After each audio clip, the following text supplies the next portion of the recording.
আচ্ছা, আমরা কি হব জানো, সব সময় রান্নাঘরে চলে আসি, কিন্তু কখনোই ভালো কিছু হয় না।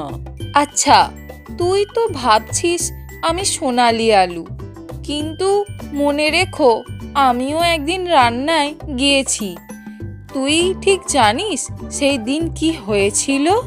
হ্যাঁ, ঠিকই বলেছিস। তুই তো রান্নাঘরে যাওয়ার পর মানুষ আমাদের ভাজার বদলে সেদ্ধ করে ফেলেছিল। কিন্তু ভাবতো, যদি আজ আমাদের ভাজি বানানো হয় তো আমরা সব সোনালি হয়ে উঠব। হ্যাঁ, সত্যি বলেছিস তো।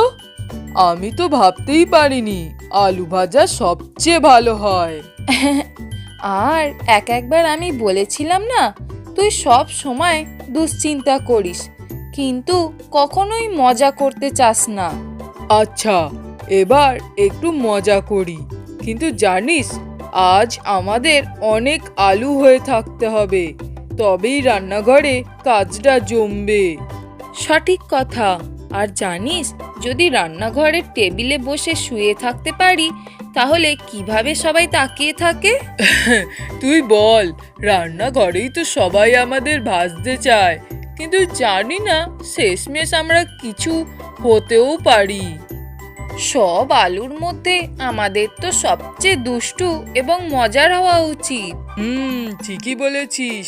সব আলু একসঙ্গে একদিন মজা করলে রান্নাঘরেও তখন জমবে।